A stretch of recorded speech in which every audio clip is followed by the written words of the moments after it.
بسم اللہ الرحمن الرحیم ان تنصروا ینصرکم ویثبت اقدامکم صدق اللہ مولانا العظیم۔ سامعین ذی وقار محترم ناظرین و سامعین، علاقہ گریز کے حالات و واقعات پر مشتمل اس سے قبل 3 ویڈیوز اپلوڈ ہو چکی ہیں۔ آج چوتھی ویڈیو اپلوڈ ہونے جا رہی ہے۔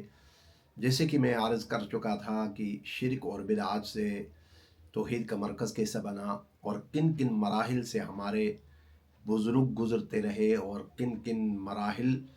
کو طے کر لیا اور کن مشکلات سے دوچار ہوتے ہوئے وہاں توحید کا مرکز بنایا۔ اللہ کا شکر ہے کہ اگر اوورآل اس علاقے میں ایک ہی مسلک اور ایک ہی مشرب کے ہم لوگ ہیں، خدا نخواستہ اگر کوئی دوسرے مسالک وہاں آباد ہوتے تو پھر وہی سلسلہ جھگڑے فساد شروع ہو جاتے، جیسے کہ ڈسٹرکٹ اسٹور میں آج کل حالات و واقعات ہیں، وہ عوام الناس کے سامنے ہیں، آپ کے سامنے ہیں، اور کن مراحل سے ہمیں گزرنا ہوتا اور کن مشکلات کا سامنا ہوتا، کبھی تھانہ کچہری، کبھی مار دھاڑ، یہ ساری سلسلے ہوتے۔ ہم ایک ہی مسلک کے ایک ہی مشرب کے لوگ ہیں اور یہ قربانیاں ان بزرگوں کی ہیں جنہوں نے اتنے بڑے مشکل حالات سے، مشکل مراحل سے گزرتے ہوئے انہوں نے توحید کا مرکز بنایا۔ بزرگ فرماتے ہیں کہ دعوت و تبلیغ سے ہم منسلک ہو کر راولپنڈی میں آ گئے۔ راولپنڈی سے ہم نے سفر طے کر لیا کشمیر کی طرف۔ یہ راستہ جایا کرتا تھا کشمیر، مظفر آباد، پھر چناری چکوٹی، پھر اس کے بعد 8 مقام، شردہ وغیرہ، پھر آگے کیل، جندر سیری، پھر اسی طریقے سے توبڑ تک، توبڑ سے ہوتے ہوئے پھر اپنے علاقے میں پہنچ جایا کرتے تھے۔ فرماتے ہیں کہ بڑے مشکل مراحل سے ہم گزرتے ہوئے وہاں پہنچ گئے۔ ہم نے اپنے یعنی نظریات کو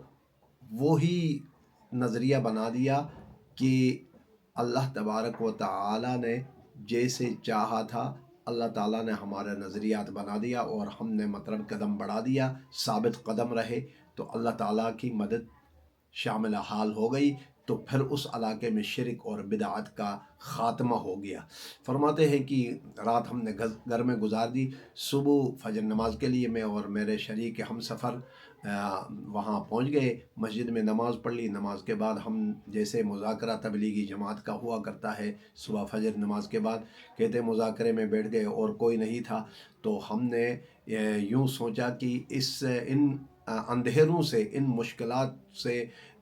نکلنے کے لیے ہمیں ایک لاہ عمل طے کرنا پڑے گا، جس کے لیے ہمیں قربانی دینی پڑے گی، مزید قربانی دینی پڑے گی۔ ہم نے عقیدہ یہی بنایا ہے کہ اللہ سے ہونے کا یقین، مخلوق سے کچھ بھی نہ ہونے کا یقین ہمارے دلوں پر رچ بس جائے، اور ہم نے یہ عقیدہ بنا کر آ گئے ہیں۔ فرماتے ہیں کہ ہم نے یہ بات طے کر کے اپنے گھروں کی طرف نکل گئے اور گھروں میں جا کر ہم نے ناشتہ کر لیا۔ ناشتے کے بعد کلہاڑی ساتھ لی اور ساتھ دراٹی لے لی اور سودا شاہ کے دربار میں پہنچ گئے۔ سودا شاہ کے دربار میں پہنچ کر ہم نے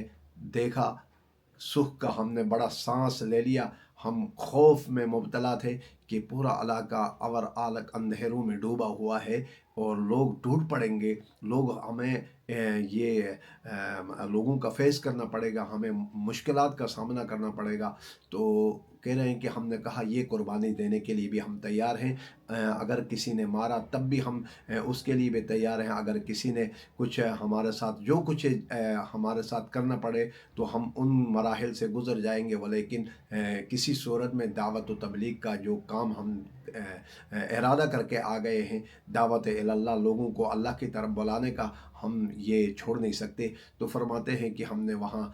تھوڑے سانس لے لیا اور ارادہ بنا کر اٹھ گئے، اور وہ یہ جو جنڈیاں جو لگی ہوئی تھی سودا شاہ کے دربار میں، تو فرماتے ہیں کہ اس درخت سے ہم نے دراٹی سے جو جنڈیاں لگی تھی، جو جنڈیاں لگنے کی وجہ سے وہ درخت جھکا ہوا تھا، تو جنڈیاں ساری کے ساری اٹھا کر ایک طرف ہم نے ڈیر لگا دیا، اور ڈیر لگا کر ہم نے کیا کر لیا کہ جو ہی ڈیر لگا دیا،